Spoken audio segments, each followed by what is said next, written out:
Welcome back to our channel. But don't just scroll away. Because what you're about to hear is not just a business story.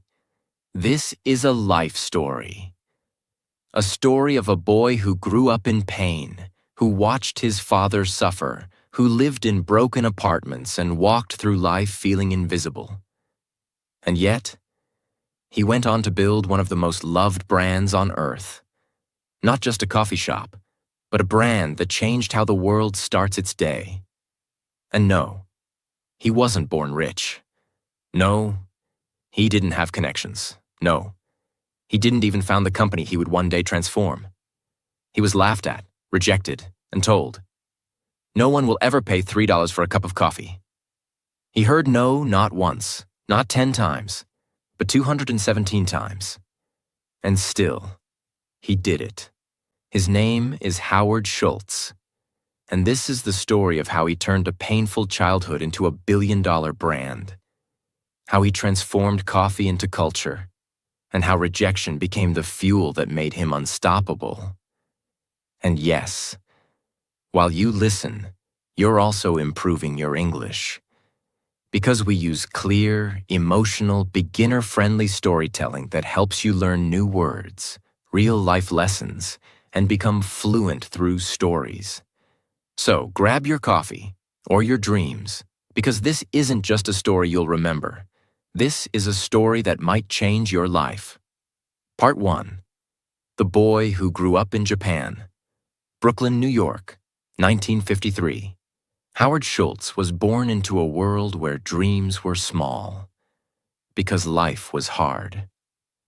He grew up in the Bayview housing projects, a government housing project in a rough Brooklyn neighborhood where people survived paycheck to paycheck.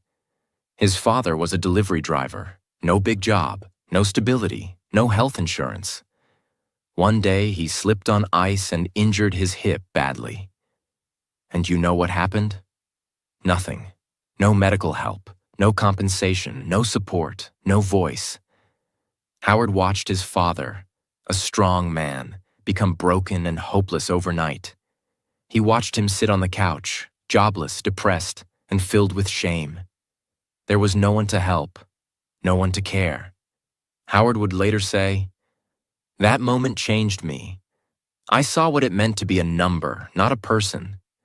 I promised myself, if I ever built a company, it would honor people, not crush them." He was just a boy, but that pain stayed in his soul. They were so poor, Howard used to feel embarrassed to bring friends home. He had no room of his own, no luxury, not even enough clothes sometimes. He said, "When you're that poor, you never forget it. Poverty leaves a shadow." But this shadow didn't kill him. It lit a fire inside him. Howard had no path laid out for success, but he had one superpower: determination. He played sports. He worked odd jobs. He sold newspapers. He saved money. And against all odds, he became the first in his family to go to college. But even that wasn't easy. He didn't go to Harvard. He went to Northern Michigan University on a football scholarship and worked as a bartender and salesman to pay for school. After college, he started working as a salesman for Xerox, one of the best sales training companies at that time. He was good, very good. But Howard wanted more. One day, he joined a small kitchenware company. His job? Sell coffee machines to local cafes. And that's when something unexpected happened. While analyzing sales reports, he noticed one small client in Seattle kept buying more machines than anyone else. He was curious, so he flew there to find out why. The company was called Starbucks. At that time, it had just 4 stores, and it didn't even sell coffee to drink, just beans, grinders, and equipment. But there was something about the people, the energy, the philosophy. Howard fell in love. He said, "There was something magical about Starbucks. I saw more than coffee. I saw warmth, authenticity, culture." And in that moment, a seed was planted. He quit his job. He joined Starbucks. But he had no idea that this small decision would lead to the biggest battle of his life. Howard Schultz had seen pain. He had felt invisible. He had been poor, hopeless, and humiliated. But he also had a dream. To build something better than what his father had. To build a company that respected people. And he had just found the perfect soil. Starbucks. What he didn't know yet was that the very people he admired would soon turn down his biggest idea. They would say, "That's not who we are." But Howard Schultz was no ordinary man. He didn't just sell coffee. He was about to sell a new way of life. Howard Schultz had joined Starbucks, a small company in Seattle. He was not the owner. He was not rich. He was just an employee. But inside him, something bigger was growing. A vision that nobody else could see. In 1983, Starbucks sent Howard to Milan, Italy for a trade show. It was supposed to be a short business trip, but what he discovered there changed the direction of his life. As he walked through the streets of Milan, something caught his heart. There were espresso bars on every corner, busy, vibrant, full of people. But they weren't just drinking coffee. They were talking, laughing, sharing moments, connecting. The barista knew people by name. Customers didn't just come for coffee. They came for experience, emotion, community. Howard stood there, speechless. It was like stepping into a new world. This is it, he thought. This is what America doesn't have. We don't have this culture, this experience, this feeling. He didn't see coffee. He saw warmth. He saw belonging. He saw something human. When he returned to Seattle, Howard walked into the Starbucks office on fire with excitement. He told the founders, "We need to open coffee bars, not just sell beans. Let people drink the coffee here. Let's create that Italian espresso culture, right here in America." He was excited. He was confident.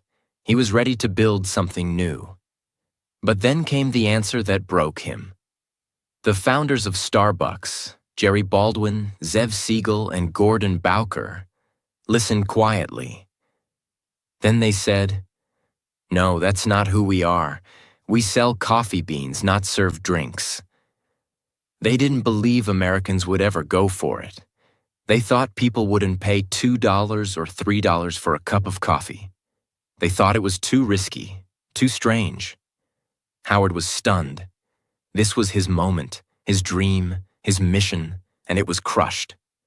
Howard didn't argue. He didn't scream, but inside he knew.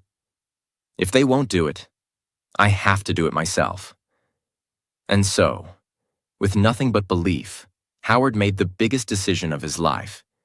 He would leave Starbucks to start his own coffee bar. Howard was heartbroken. He loved Starbucks, but his dream was bigger than loyalty. So in 1985, he quit. He decided to start a company called Il Giornale, named after an Italian newspaper. But he had no money.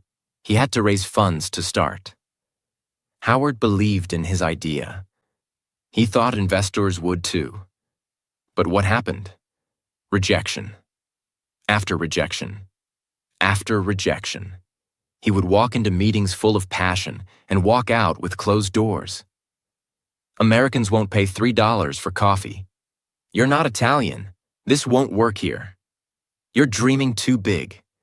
He was laughed at, ignored, and insulted. He said, "I was rejected 217 times. That number is burned into my brain."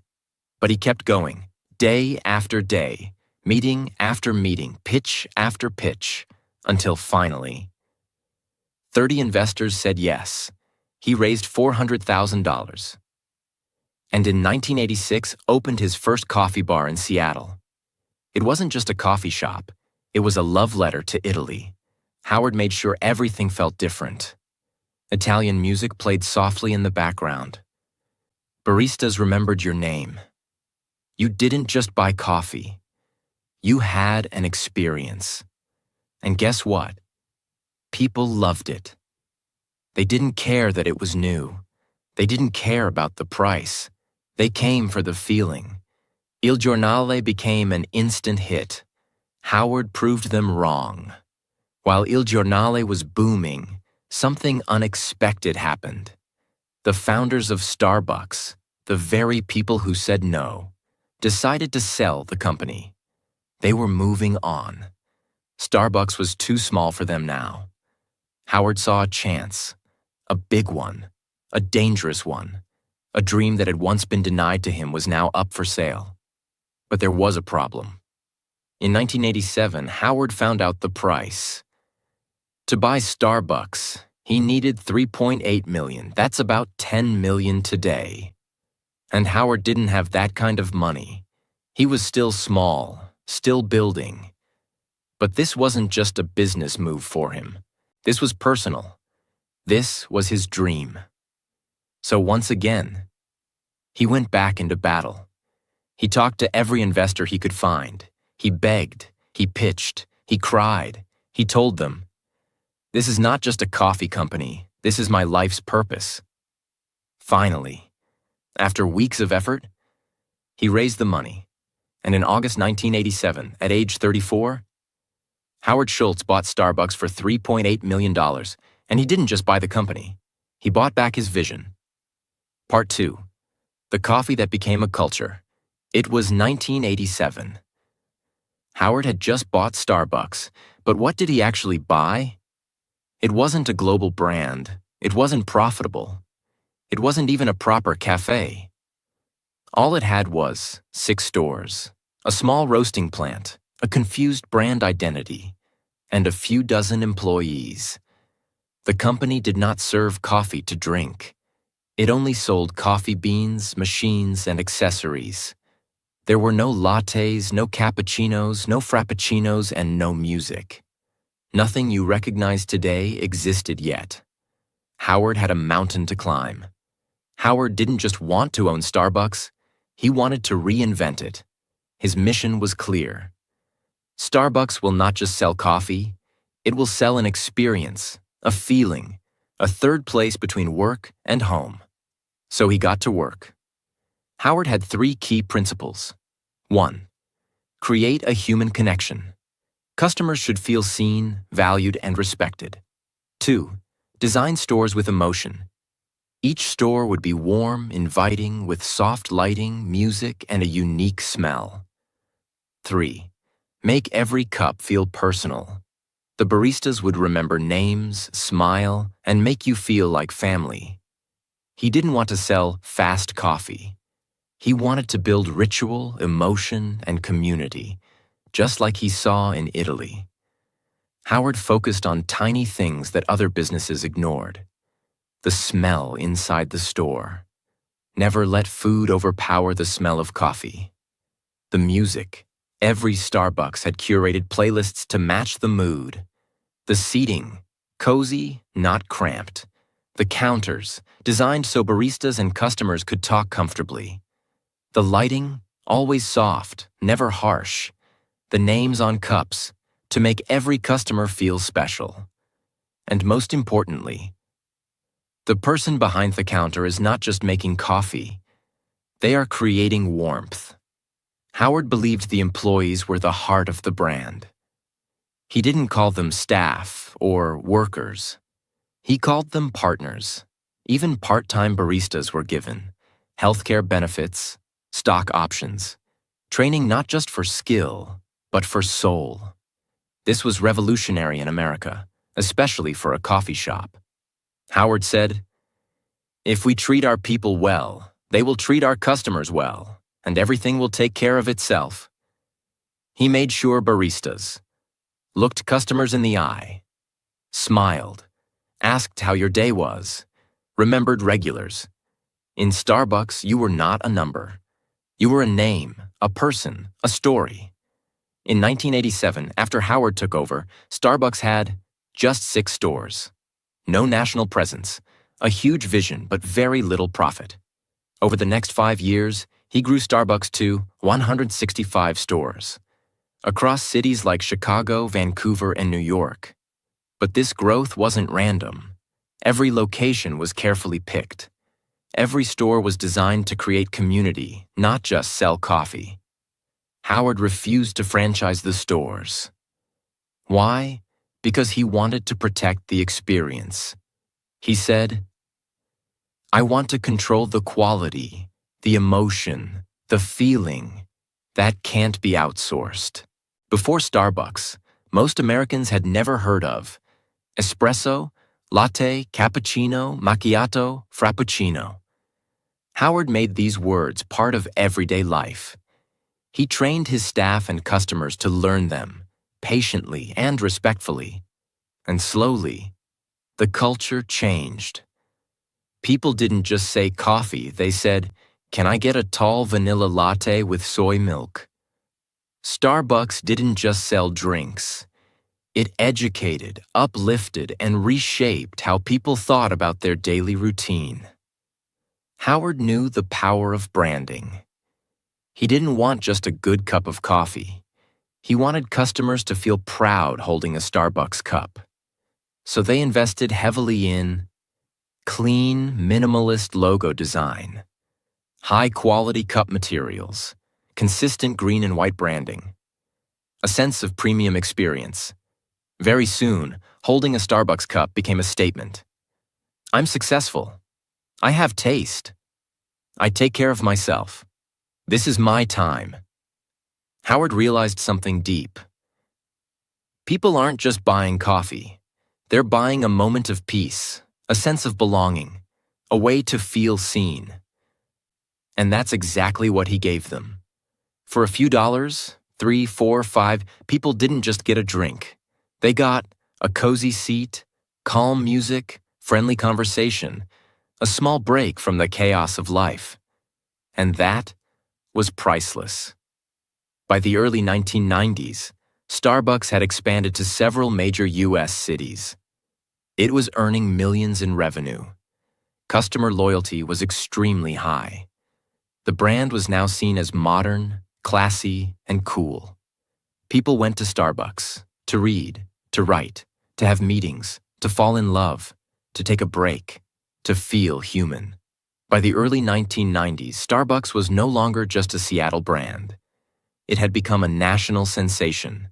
The coffee shop was a cultural icon, a lifestyle statement, a business case study, and a morning ritual for millions. But Howard was not satisfied. He wasn't thinking about 100 stores. He was thinking 10,000. He wanted to take Starbucks to Europe, Asia, every airport, every corner of every city. And to do that, he needed serious capital. In 1992, Starbucks went public on the NASDAQ stock exchange. Ticker symbol, SBX. Stock price, $17 per share. Initial valuation, around $250 million. Howard Schultz, once rejected 217 times, now had built a company that Wall Street wanted to own. The IPO was a massive success. Starbucks stock skyrocketed in the first year. With fresh funding, Howard had the fuel he needed to expand faster than ever before. While Starbucks was expanding, something unexpected happened. In 1994, in Santa Monica, California, a small group of Starbucks baristas noticed something. Customers were asking for cold blended coffee drinks. At the time, Starbucks had no cold coffee menu. But these baristas didn't wait for approval. They experimented. They blended espresso with ice, milk, chocolate, whipped cream, and created something new.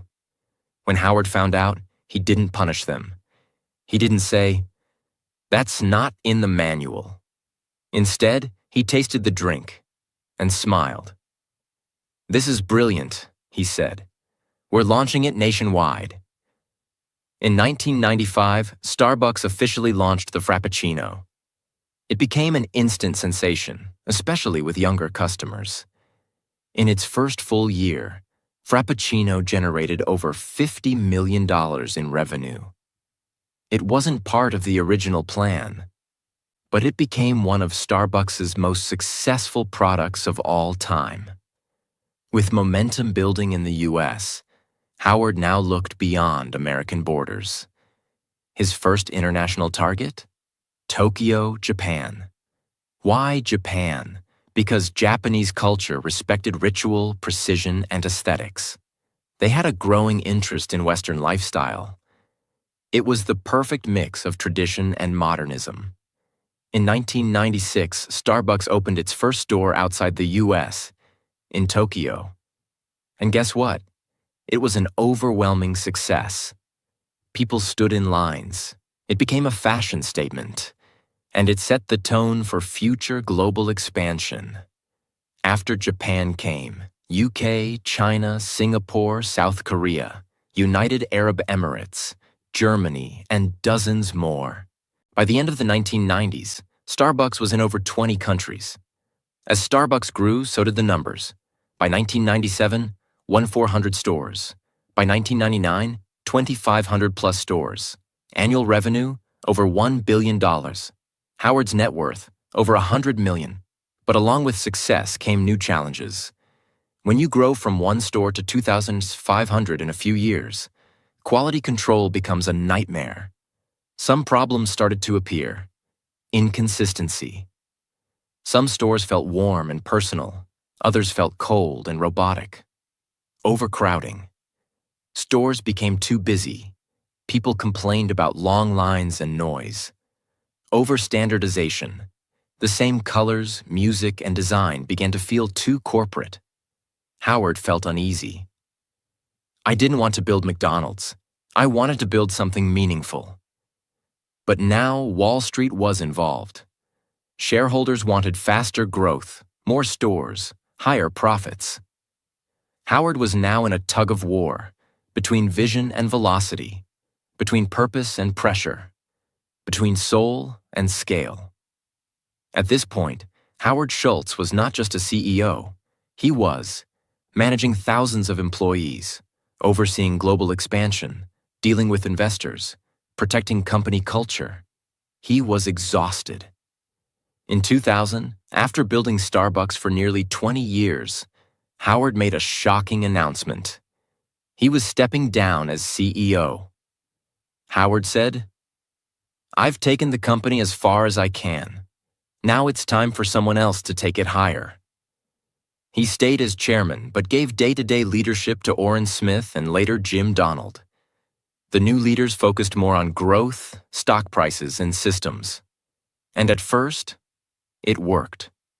Stores kept opening. Profits kept growing. Stock prices kept rising.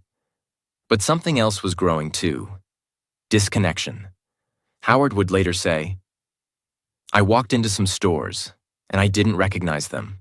They were clean, busy, profitable, but something was missing." The soul of Starbucks, that warm, personal feeling, was fading. By 2007, cracks turned into shocks. The global financial crisis hit. Consumers were spending less. Critics began saying, "Why pay $4 for coffee in a recession?" Starbucks started closing stores, cutting jobs, facing public criticism. Its stock price dropped from $40 to $8, an 80% crash. And suddenly the company that once felt invincible looked like it might fall apart. Howard watched from the sidelines, helpless, frustrated, and heartbroken. But he wasn't done yet. Part 3. The Comeback of a Broken Dream. It's 2008. Starbucks is in trouble. The global economy is falling apart. The world is entering a financial crisis. People are losing their jobs. Families are cutting their spending. And suddenly, $4 coffee no longer feels like a small treat. It feels like a luxury they can't afford. Sales drop. Customer visits fall. Store traffic slows. Starbucks, once a symbol of modern culture, is now seen as overpriced, overrated, overexpanded. And the numbers are brutal. In 1 year, the stock falls from $40 to under $8. The company loses over $6 billion in value. Store closures begin. Hundreds of locations shut down. Thousands of employees are laid off. Morale collapses inside the company. The magic is gone. And behind the scenes, one man is watching. Heartbroken. Howard Schultz is no longer CEO. He stepped down in 2000. But he remained chairman, watching from a distance. He visits stores and feels a sharp pain in his chest. "This is not what I built," he whispers. He sees dirty floors, distracted baristas, empty chairs, customers who feel rushed and invisible. Everything he stood for, connection, experience, emotion, is fading fast. And then, one day, the board of directors comes to him and says, "Howard, we need you back." It's January 2008. Howard Schultz, now 54 years old, steps back in as CEO of Starbucks. But this time, it's different. He's not coming back to lead a celebration. He's coming back to save a dying dream. And he knows the truth. This will be the hardest fight of his life. The world is in crisis. The media doubts him. The company is collapsing. And worse, the culture is broken. But Howard doesn't hide. He steps in with fire in his eyes and says to his team, "We are not in the coffee business serving people. We are in the people business serving coffee. And we've forgotten that." Howard begins with radical decisions. 1. Closes 900 stores. Yes, 900 stores across the US and abroad are shut down. Not because they didn't make money, but because they didn't reflect the brand's soul. 2. Fires thousands of employees. It breaks his heart, but he knows. If we don't cut now, we may not survive. 3. Halts all new store openings. Growth is paused. Focus returns to quality. 4. Cuts his own salary. He reduces his annual salary to $1 to send a message. "This is not about me. This is about saving us." 5. Retrains every single barista. Howard shuts down all 7,000 stores in the US for one day. It costs millions of dollars in lost revenue. But to him, it's worth it. That day, every Starbucks partner goes through espresso retraining. Howard says, "We're not just fixing technique. We're bringing back pride." Howard focuses on restoring the magic. Better espresso machines for consistency and flavor. No more microwaved sandwiches. The smell ruined the coffee aroma. More focus on eye contact, conversation, personalization. Redesigning stores, making them feel like real third spaces again. He also introduces new ideas. Free Wi-Fi in all locations. Mobile ordering for faster service. The Starbucks Rewards app, which becomes one of the most successful loyalty apps in the world. Howard also begins to shift Starbucks into a force for good. He increases investment in fair trade coffee, supporting small farmers in Latin America and Africa, ethical sourcing, ensuring farmers are paid fairly, sustainability, reducing waste, promoting recycling, diversity and inclusion, hiring more veterans, minorities, and refugees. He says, "Success is empty if you're not lifting others with you." And Starbucks becomes more than a coffee company again. It becomes a brand that stands for something bigger. By 2010, the world sees something incredible. Starbucks rises again. Here are the results. Revenue climbs back to $11.7 billion. Net income grows to $946 million. Stock price recovers to over 30. Customer traffic increases. Employee satisfaction rises. Brand trust is restored. From Wall Street to Main Street, people say the same thing. Howard Schultz saved Starbucks. But more than numbers, something else returns. The aroma of real coffee. The sound of soft music. The sight of baristas smiling again. The energy of connection inside stores. The Starbucks experience is alive once more. Howard walks into a store in Brooklyn, not far from where he grew up. He sees a young barista hand a cup to an old man, smile, and say, "This one's on me today, sir. You always brighten our day." Howard smiles. "That," he says, "is what it's all about." Part 4. The Final Cup. Legacy of a Dreamer Who Never Gave Up. It's 2017. Starbucks has fully recovered. The brand is stronger than ever. It has over 25,000 stores across the world, a market value of over $80 billion, over 300,000 employees, one of the most recognized logos on the planet, customers in more than 70 countries, a stock price that has grown by thousands of % since its IPO. The Starbucks app is one of the most used mobile payment platforms in the US, even beating Apple Pay in some markets. But more than numbers, Starbucks has become a global habit, a part of people's lives. From students to CEOs, from Tokyo to Toronto, from Mumbai to Miami. People walk in, speak their drink out loud, and feel heard, seen, and valued. By now, Howard Schultz is in his early 60s. He often walks into stores quietly, unannounced. Sometimes he watches a single mother working on her laptop, sipping a latte. Sometimes he sees a homeless man being handed a warm coffee by a smiling barista. And sometimes he hears the sound of laughter, music, and peace. And he thinks, "This is exactly what I dreamed of. Not a product, a place, a feeling." He didn't want to build the biggest coffee company. He wanted to build the most human. And he did. Let's pause for a moment and look at the scale of what Howard built. Metric then, 1987. Now, 2017. Stores 6, 25,000 plus revenue. 5 million year, over 22 billion year. Employees, a few dozen over 300,000 countries, 1 US. Over 70. Stock price, IPO. 17 share, over 60 share company value. 250 million over 80 billion. All this from a man who grew up in public housing, who saw his father suffer and promised he'd never let workers feel unseen again. In 2017, Howard Schultz once again stepped down as CEO, this time on his own terms. He said, "It's time for a new generation to lead, but I'm not leaving. I'm just passing the torch." He handed the leadership to Kevin Johnson, a former tech executive and longtime Starbucks board member. Howard remained chairman, still involved, still passionate, but no longer in daily operations. But Howard didn't retire to relax.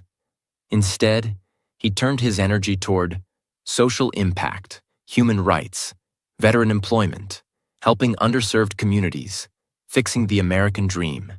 He launched initiatives to hire over 10,000 military veterans, offer free college education to Starbucks employees through partnerships, provide employment to refugees and disadvantaged youth, advocate for racial and economic equity. Howard believed that companies have a responsibility bigger than profit. We are not in business to make money alone. We are in business to elevate humanity. Most people don't know this. But Howard's desire to care for employees, build a warm company, and serve people with dignity came from personal pain. His father, Fred Schultz, was a delivery truck driver. One day he slipped on ice and injured his hip. He was fired. No compensation, no support, no respect. Howard was only 7 years old at the time. He never forgot how his father sat at home, broken, both in body and in spirit. I saw what happens when workers are invisible. Starbucks became the answer to that pain. So he built a company where even a part-time barista got healthcare, stock options, education, and dignity. In 2019, Howard announced he was exploring a run for President of the United States. Why? Because he believed that leadership meant service, not power. He wanted to bring the same human-first philosophy he used at Starbucks into the political world. Although he eventually dropped the idea, the message was clear. I was a poor kid from the projects. I built something that touched the world. So why not use that experience to heal even bigger things? Today, Howard Schultz is retired from Starbucks, but the culture he built still lives in. Every smiling barista, every warm cup of coffee, every customer who sits and feels at peace, every employee who is called a partner, not a worker, every morning ritual that begins with a name written on a cup. He turned coffee into connection. He turned a commodity into a community. And he showed the world that you can build a billion-dollar company without losing your soul. What you can learn from Howard Schultz. 1. Your past does not define your future. A poor boy from the projects can build a global brand. 2. Rejection is not the end. It's the beginning. Howard was rejected 217 times before someone believed in him. 3. Lead with your heart, not just your head. Profit is important, but people are everything. 4. Your business is your legacy. Every decision you make leaves a mark on someone's life. 5. Success means nothing if your people feel invisible. Howard built a company to heal the pain he saw in his father's eyes. Howard once said, "Dream more than others think practical. Care more than others think wise. Expect more than others think possible. And don't be afraid to be the only one who believes." He believed. And because he believed, today, over 100 million people walk into Starbucks stores every week. Not just for coffee, but for comfort, connection, and a small piece of hope. And it all started with a boy who had nothing except a dream and a reason to never give up. This is the end of the Starbucks story. But this should be the beginning of your story.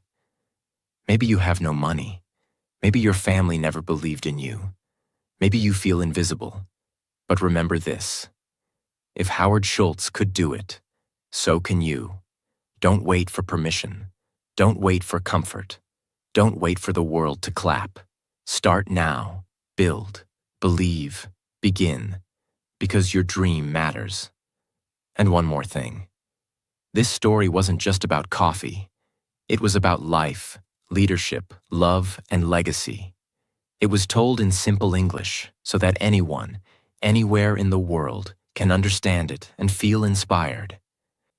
Thank you for listening. Thank you for dreaming. And thank you for believing.